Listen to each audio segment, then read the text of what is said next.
আসসালামু আলাইকুম, কেমন আছেন সবাই? আমরা অনেকেই গাড়ি বিক্রি করার পর মালিকানা বদলি করে দেই না। এটা যে মালিকের জন্য কত বড় একটি বিপদ ডেকে আনতে পারে, তা আমরা কখনো কল্পনাও করি না। এটার একটি বড় উদাহরণ হচ্ছে কয়েকদিন আগে বাংলাদেশে ঘটে যাওয়া একটি মর্মান্তিক দুর্ঘটনা। আপনারা সবাই জানেন বাংলাদেশের একজন তরুণ রাজনীতিবিদ এবং অ্যাক্টিভিস্টকে কয়েকদিন আগে একটি মোটরসাইকেল থেকে শুট করা হয় এবং কয়েকদিন পর সে মারাও যায়। পরে আইনশৃঙ্খলা রক্ষাকারী বাহিনী মোটরসাইকেলের যে রেজিস্ট্রেশন নাম্বার, সেই রেজিস্ট্রেশন নাম্বার দিয়ে মূল মালিককে খুঁজে বের করে। কিন্তু পরবর্তীতে জানা গেল যে এই যে মূল মালিক সে এই গাড়িটি অনেকদিন আগেই একটি পুরাতন বাইক কেনা-বেচার শোরুমে বিক্রি করে দিছে। সেখান থেকে কয়েক হাত বদল করে গাড়িটি অপরাধীদের হাতে চলে যায়। যার দায় প্রাথমিকভাবে গাড়ির মূল মালিকের উপরেই বর্তায়। মালিক যদি গাড়িটি বিক্রি করার সাথে, সাথে মালিকানা বদলি করে দিত, তাহলে কিন্তু সে অনাকাঙ্ক্ষিত ঝামেলার মধ্যে জড়াইতো না। দর্শক, আজকের এই ভিডিওতে আমি আপনাদেরকে দেখাবো কেন মালিকানা বদলি করবেন তার ৩ টি কারণ এবং কিভাবে আপনারা একদম সহজ পদ্ধতিতে মালিকানা বদলি করবেন সেই পদ্ধতি। প্রথমে বলব কেন আপনার মালিকানা বদলি করবেন তার ৩ টি কারণ। প্রথম কারণ হচ্ছে আইনগত দায় থেকে মুক্তি। আপনি যখন গাড়িটি বিক্রি করবেন তখন যদি আপনি সঙ্গে, সঙ্গে গাড়ি মালিকানা বদলি করে না দেন, ওই গাড়ি নিয়ে যদি কোনো ধরনের অপরাধ সংঘটিত হয়, তাহলে কিন্তু আইন শৃঙ্খলা রক্ষাকারী বাহিনী ১ম এ আপনাকেই খুঁজে বের করবে এবং প্রাথমিক যে দায়, সে দায় কিন্তু আপনার উপরেই বর্তাবে। তাই চেষ্টা করবেন গাড়িটি বিক্রি করার সাথে, সাথেই যে কিনবে তার নামে মালিকানা বদলি করে দিতে। ২ নম্বর হচ্ছে ট্রাফিক মামলা ও জরিমানা এড়াতে। দেখেন, একটা গাড়ি বিক্রি করার পর কিন্তু আপনি হস্তান্তরের জন্য ৬০ দিন সময় পাবে।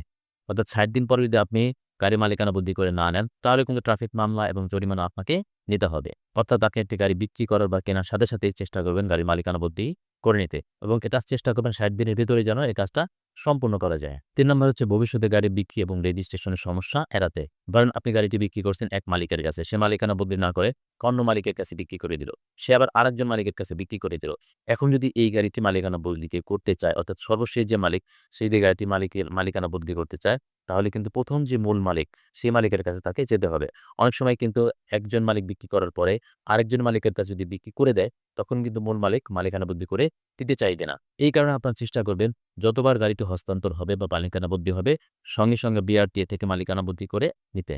কিভাবে সহজে মালিকানা বদলি করবেন? দেখেন, গাড়ি মালিকানা বদলি করার কথা চিন্তা করলে আমরা চিন্তা করি যে এটা মনে হয় অনেক ঝামেলার কাজ। অনেক কিছু করতে হবে, অনেক ফির ব্যাপার, অনেকদিন যাইতে হবে, অনেক ঝামেলা করতে হবে, কোর্টে দৌড়াইতে হবে, এটা করতে হবে, সেটা করতে হবে। আসলে কিছুই না। আপনি যদি জানেন এখন মালিকানা বদলি কিন্তু সম্পূর্ণভাবে অনলাইনে হয়। অর্থাৎ ১ম এ আপনি এফিডেভিট করবেন, এরপর অনলাইনে আবেদন করবেন।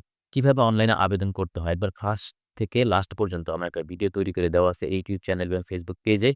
আমি সেই ভিডিওর লিঙ্কটি এই ভিডিও শেষের দিকে দিয়ে দিব।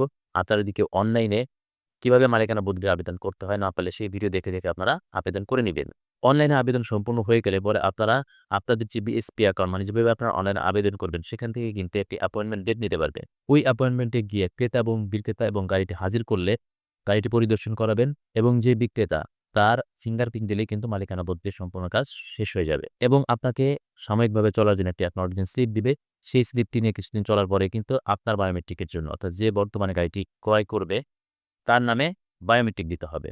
বায়োমেট্রিক দেওয়ার পরেই কিন্তু সেই স্মার্ট কার্ড পেয়ে যাবে, অর্থাৎ গাড়ি মালিকানা বদলির যে সম্পূর্ণ প্রক্রিয়া বা প্রসেস কিন্তু শেষ হয়ে যাবে। এত কিছু জানার পরে যদি আপনার গাড়ির মালিকানা বদলি করে না নেন, তাহলে কিন্তু অনাকাঙ্ক্ষিত ঝামেলার মধ্যে আপনি যেকোনো সময় পড়তে পারেন। দর্শক, আজকের কথা বাড়াবো না। আজকে পর্যন্তই, দেখা হবে নতুন কোনো ভিডিওতে। সে পর্যন্ত সবাই সুস্থ থাকবেন। ধন্যবাদ সবাইকে।